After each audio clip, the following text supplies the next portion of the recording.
Hey folks, I'm here with another story today.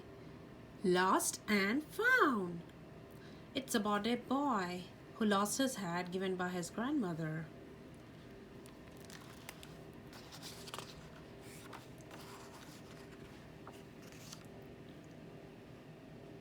Story starts now. Where's your hat? Mom asked. I don't know, I said. It was my favorite hat, blue and white with orange stars all the way around. It used to have a fuzzy red ball on top, but it fell off.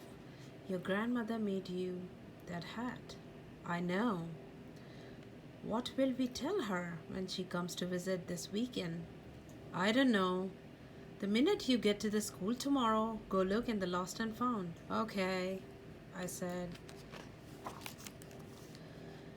But the next morning, I didn't go to the lost and found. I decided to find the hat myself. At recess, I looked by the basketball hoop and under the slide and behind the baseball backstop. I asked Yvonne if he had seen it. It's blue and white with orange stars all the way around, I told him. Nope, he said. Did you look in the lost and found? I made a face. I know, Yvonne said. I lost my baseball jacket last month, but I was too afraid to go see Mr.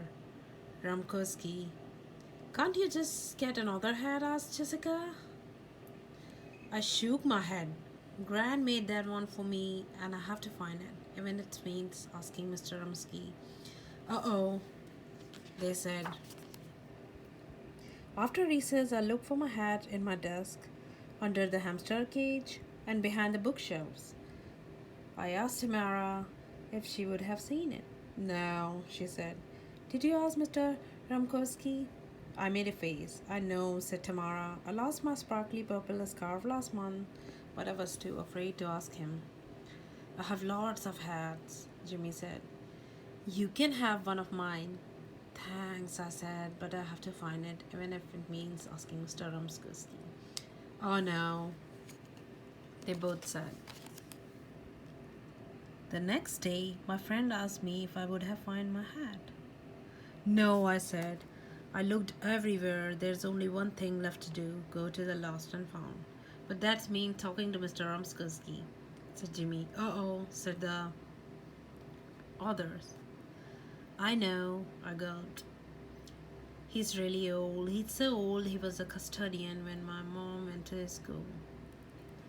Yeah, said Jessica. He's always frowning and grumbling, and his office is way down at the end of that scary hallway behind the cafeteria. When I finished my lunch, everyone wished me good luck. I took a deep breath, then went down the dark hall and knocked on Mr. Rumsky's door. What do you want? A rumbly voice asked. I lost something, I said. Well, come in then. I slowly opened the door and peeked in. The office was filled with mops and buckets and cans of that powdery stuff. Mr. Mr. Rumsky spread on the floor when someone throws up. What are you looking for? Said the voice. My blue and white hat with orange star all around. It has a fuzzy red ball on the top, but it fell off. What's so important about it? He growled. My grandmother made it, I said. Mr. Rumsky scratched his head. I think I remember seeing a hat like that. Follow me.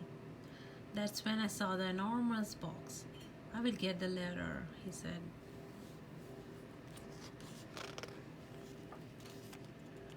I peered down into the box and picked through the things on top. I didn't see my hat, but I saw Devon's baseball jacket and Tamara's sparkly purple scarf. When lunch period was over, I grabbed the jacket and the scarf and climbed back down the ladder. I didn't find it, I told Mr. Romsky, but I will take these things to my friends. Come back sometimes and look again, he said. Devon was happy to get his jacket back. Tamara put on her scarf and tore around. Jimmy, Jessica, and a kid I didn't even know about asked me to look for something the next time I went to Mr. Rumsky's office. Did you find your hat? Mom asked after supper. Not yet, I said. You must learn to take better care of your things, Justin. You're having to spend an awful lot of time looking for your hat. I didn't say anything. I knew that already. The next day I went back to Mr. Rumsky. He dragged the letter out again and climbed into the box. I dug down deeper and found all sort of weird stuff, but no hat. You can have those things he pulled out, said Mr. Rumsky. Nobody wants them now. Thanks, I said. See you tomorrow. My friends went crazy over all the stuff I would find.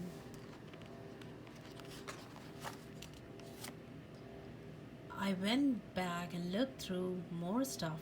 The things I found were getting weirder and weirder, but still no hat. On Friday, my mom dropped me off at school early. This afternoon, when I pick you up, I will have your grandmother with me. I didn't say anything. I knew that already. I went straight to Mr. Rumsky's office. Keep digging, he said. It seems like he wanted me to find the hat as much as I did. But I was about ready to give up. Everything I was finding now was really old. Finally, I got to the bottom of the box. Did you see it? Mr. Rumsky called down. It's not here, I said. Just this dumb old pink sweater. He said. Try looking under it. I lifted it up. My hat! I yelled. Blue and white, with orange stars all the way around. Mr. Rumsky held me out of the box. Are you sure it's yours? It's mine, all right, I said. Then I noticed that it has a fuzzy red ball on top, just like the one that has fallen off my hat. I turned it inside out. The tag said Sally. Wait, that's my mom's name, I said. This must have been her hat when she was kid. Mr. Rumsky actually smiled. Came back anytime, he said. I put the hat on and went to the class. I wore it all day.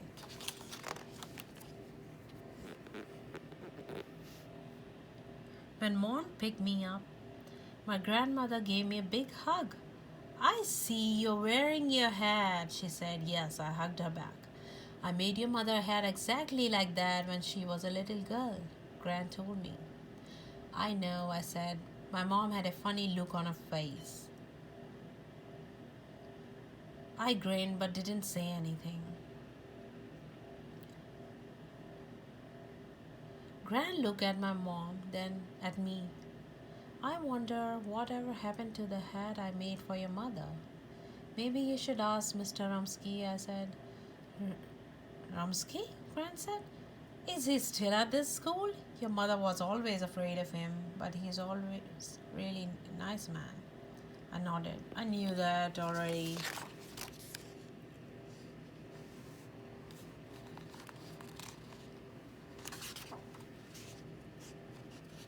To the student, teachers, and staff at the Paul Cafe School in Providence, Rhode Island, where I lost my hat all the time for my parents.